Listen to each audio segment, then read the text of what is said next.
What's up everyone, and guys, so dito tayo ngayon guys sa Mabaruca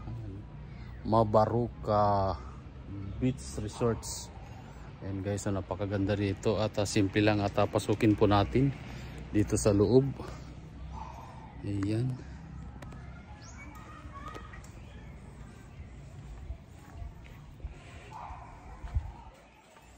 Ayan, business hours 10 AM to 5 PM.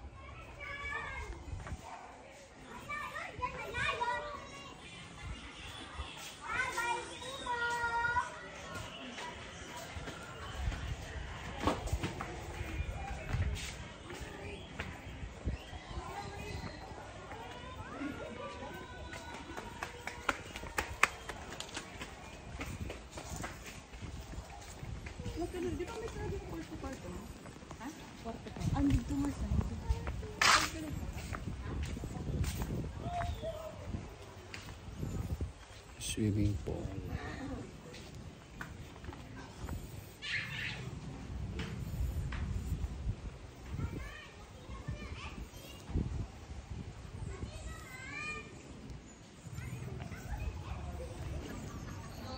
What's up everyone, ayun guys, so dito tayo ngayon guys, so sa tabing dagat. Ayan, kita nyo naman guys, ang ganda. Ang ganda ng beach.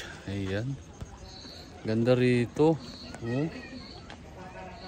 Ganda guys, oh. Tignan nyo. Ayan, oh. Wow. Ang ganda. Mainit nga lang. Ayan. Ayan guys, so dito tayo sa dulo.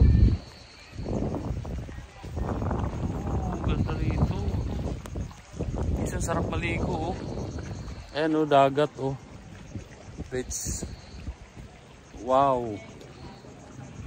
Yan. Ganda, oh. Simpleng beach lang tayo guys, so habang nagre-relax. Ayan, dito tayo kasi bukas bibiyahe naman tayo ng Tacloban.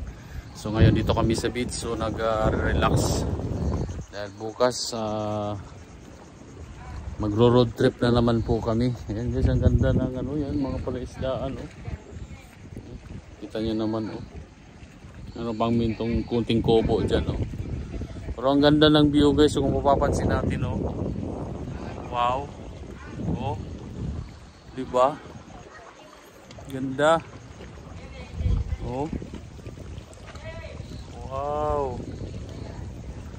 Ganda. Yan. Actually ito guys sa Burungan City, ano, Burungan City. Yan. Tapos yung island na yan, nakapunta na kami diyan. So island na yan, oh. Yun, so may dulo. Yun yung Poro Halipot Island. At nakapag-overnight na kami doon. Yan na dito, pwede na rin dito, oh, maligo, sarap maligo dito, oh. Dino ng dagat. Ayan, oh, may mga bisita diyan, oh. Yan, dito lang kami tumambay at nagre-relax konti. Ayan. Sa resorts na to. Dito kasi guys, yung mga tao dito, parang normal na sa kanila yung mga ganito. O actually, hindi na sila excited yan pagdating sa mga beach kasi sa tabing dagat po sila. Kaya parang normal na sa kanila yung mga ganito. Eh tayo, hindi naman tayo taga rito. Medyo namamangha tayo yan sa ganda ng view, pero sa kanila kasi parang normal na po yan. Ganda, nature na nature ang dating.